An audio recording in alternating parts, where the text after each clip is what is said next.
warahmatullahi wabarakatuh dan selamat pagi. Perkenalkan, nama saya Sheryl Octavian Wolopayung dengan NIM 24014141410. Nah, di sini saya akan menganalisis tentang isi berita. Baik, langsung saja kita ke videonya. Baik, di sini saya akan menganalisis berita. Nah, yang pertama ada pengertian berita. Berita adalah informasi atau laporan mengenai suatu peristiwa yang benar-benar terjadi, bersifat aktual dan penting untuk diketahui masyarakat. Nah, berita biasanya disampaikan melalui media, yaitu seperti televisi, radio, koran, maupun di internet lainnya. Nah, tujuan berita adalah memberikan informasi kepada masyarakat mengenai kejadian yang sedang berlangsung atau baru saja terjadi. Nah, dalam contoh berita tentang banjir di kita bisa mengambil contoh berita banjir tentang di Muara Jambi, yaitu informasi yang disampaikan termasuk berita karena membahas kejadian nyata atau baru-baru terjadi. Nah, berdampak pada banyak orang dan penting untuk diketahui masyarakat. Jadi, dapat dikatakan bahwa berita merupakan sarana untuk menyampaikan informasi agar masyarakat mengetahui keadaan di sekitarnya.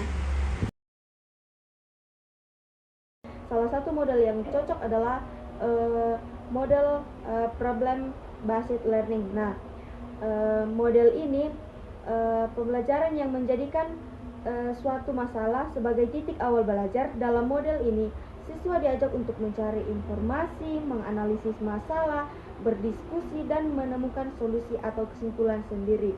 Nah, pada materi ini menganalisis isi berita sendiri bisa dijadikan sebagai masalah yang harus dipahami. Misalnya dalam berita banjir Muaro Jambi tadi. Nah, siswa bisa menganalisis penyebab banjir, dampaknya terhadap sekolah dan masyarakat, serta langkah penanganannya. Dengan cara ini pembelajaran menjadi lebih hidup karena siswa terlibat langsung dalam proses berpikir.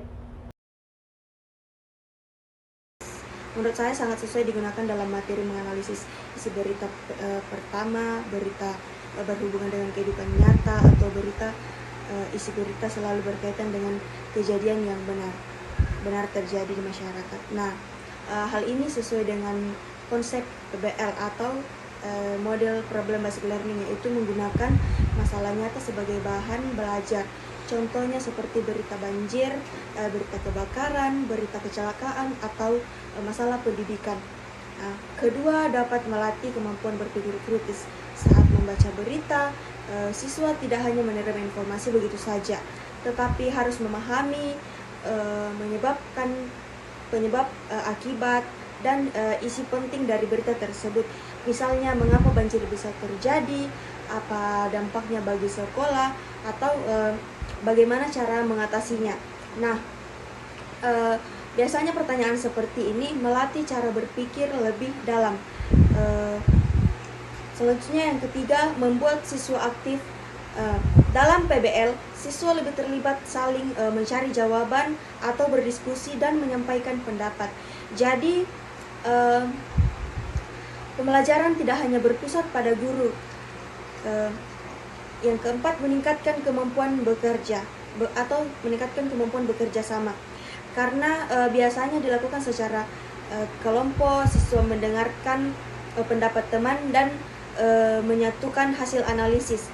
Yang kelima, membantu memahami isi berita lebih mendalam dengan langkah-langkah model problem basic learning atau PBL. Siswa bisa memahami berita dari berbagai sisi, bukan hanya membaca permukaannya saja. Nah, yang pertama, memberikan informasi yang jelas mengenai dampak banjir.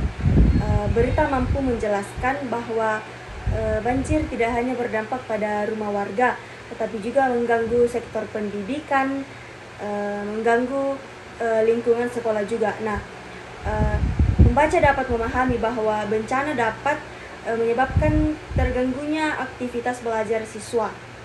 Yang selanjutnya, kedua, mengandung fakta dan data pendukung. Nah, Berita memberikan jumlah sekolah yang terdampak serta jenjang pendidikan yang terkena dampak sehingga informasi terlihat lebih terpercaya. Dan selanjutnya yang ketiga yaitu menjelaskan tindakan pemerintah. Nah, berita tidak hanya membahas masalah, tetapi juga menjelaskan upaya pemerintah dalam menjaga keberlangsungan pendidikan melalui pembelajaran jarak jauh. Yang keempat, memiliki nilai sosial yang tinggi.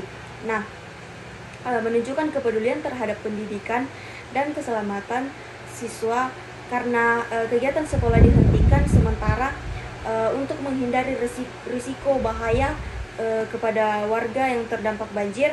Nah, yang kelima, memberikan kesadaran masyarakat terhadap bencana alam. Nah, informasi tersebut dapat meningkatkan kesadaran masyarakat agar lebih peduli terhadap kepada lingkungannya dan pentingnya untuk kesiapsiagaan pada saat menghadapi banjir.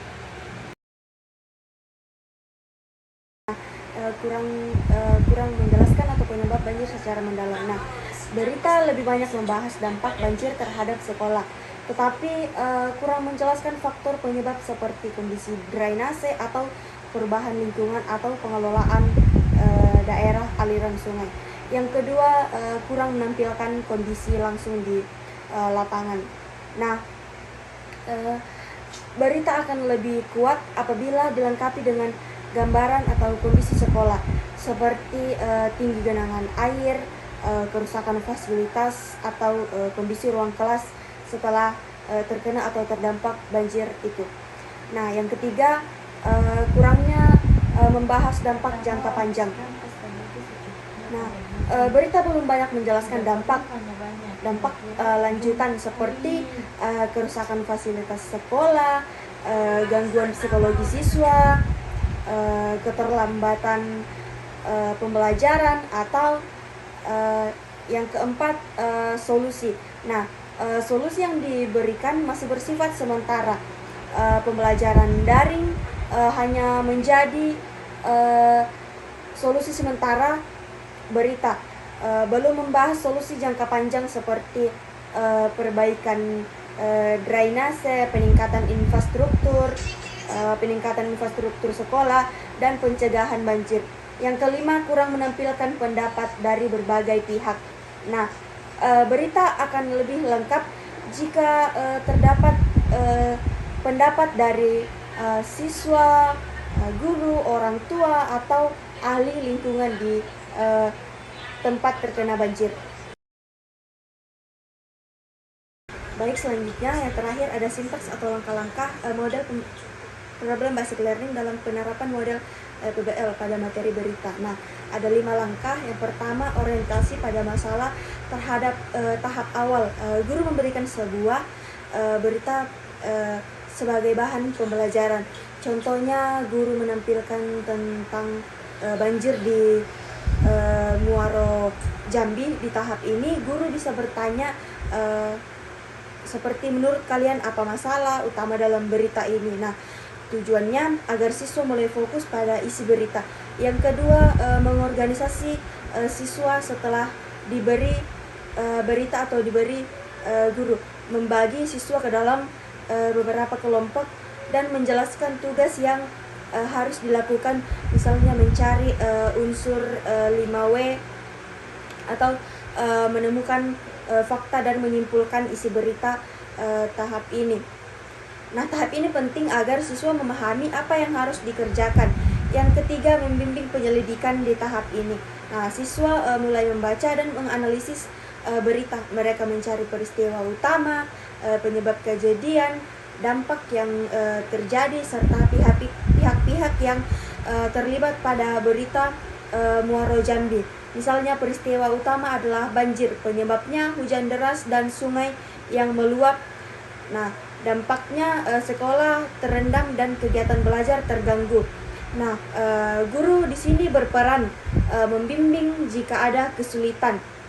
Yang keempat, menyajikan hasil setelah selesai menganalisis setiap kelompok, menyampaikan hasil diskusi di depan kelas. Di sini siswa menjelaskan isi utama berita, unsur-unsur berita dan kesimpulan yang mereka dapatkan dari tahap ini. Tahap ini juga melatih keberanian dan kemampuan berbicara. Nah, yang kelima, evaluasi dan refleksi.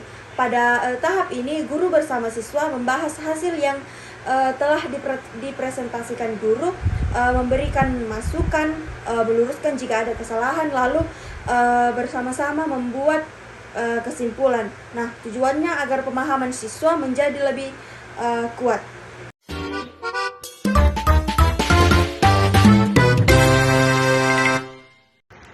Baik, sekian dari video saya. Kurang dan lebihnya mohon dimaafkan. Saya tutup dengan ucapan wabillahi taufiq wal hidayah. Wassalamualaikum warahmatullahi wabarakatuh.